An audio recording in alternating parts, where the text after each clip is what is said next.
नमस्कार, आप देख रहे हैं DDNRST। ब्रिटिश प्रधानमंत्री कीर स्टारमर के इस्तीफे पर अमेरिकी राष्ट्रपति डोनाल्ड ट्रंप ने कहा, मैं उनकी बुराई सिर्फ इसलिए कर रहा था क्योंकि मैंने उनसे कहा था आप सच में एनर्जी के साथ गड़बड़ कर रहे हैं। आपके पास हर जगह विंडमिल है, इस बीच आपके पास नॉर्थ सी का तेल है और वे किसी को भी ड्रिल नहीं करने देंगे। यूके के पास नॉर्थ सी का ज्यादा बेहतर हिस्सा है, वे पर्यावरण के मकसद से ऐसा नहीं करना चाहते। पेशेक report. Sir, you've been quite critical of Prime Minister Starmer, and he's now resigned. Your thoughts, and who would you like to see as the next Prime Minister of the UK? I was critical only from this because I think he's a lovely man, but I said you're really messing up energy. You have windmills all over the place. In the meantime, you have the North Sea oil, and they won't let anybody drill. It's one of the great fields in the world, and they haven't even found most.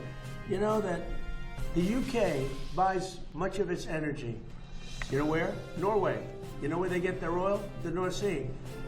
The UK has a much better portion of the North Sea. They don't want to do it for environmental purposes, okay? And I told him he's a very nice man. I mean, sort of a friend of mine. I mean, he was not good to us with NATO, Pete, right? He said we can't use the island to land. That was the first. For a couple of weeks, he said, well, but ultimately I gave it to you. Now, that was a bad move. That hurt him.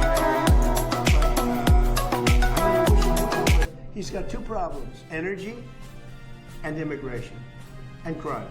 But energy and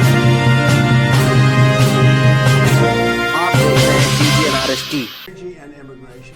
And do you have a preference on the next one, sir? And he's really hurt himself very, very badly. Please. Can you tell us What's this one? well, earlier today, the Israeli Prime Minister Benjamin Netanyahu said his forces are not leaving Lebanon. That is a sticking point in this conversation.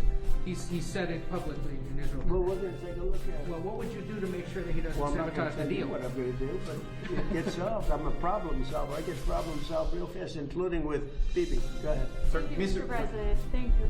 What's the latest you've heard from the Vice President? Are you happy with his negotiations? Yeah. And can you share a little bit about what Secretary Rubio will be doing in the Middle East this week? I think that they're doing a fantastic job. Our secretary is fantastic. I think he's maybe going to go down as the best ever. And I thought J.D. Vance this morning was fantastic. I watched his news conference, and from Switzerland, he's a very smart guy. He did a great job. You know, when I look at the Democrats, I call them the Democrats. They're dumb. The Democrats. When I watched that, where one of them thought it was World War XI. She said World War XI. She meant World War II. You know about that, right? This is one of their potential leaders, Ilhan Omar, who married her brother to get into the country, by the way, illegally. But when I watch AOC, have no idea, for a simple question, what happened when she was over in Switzerland, which she probably never went there before, but she was. And then I watch somebody like JD or Mark. What a difference a brain makes. Mr. President, the candidate that you endorse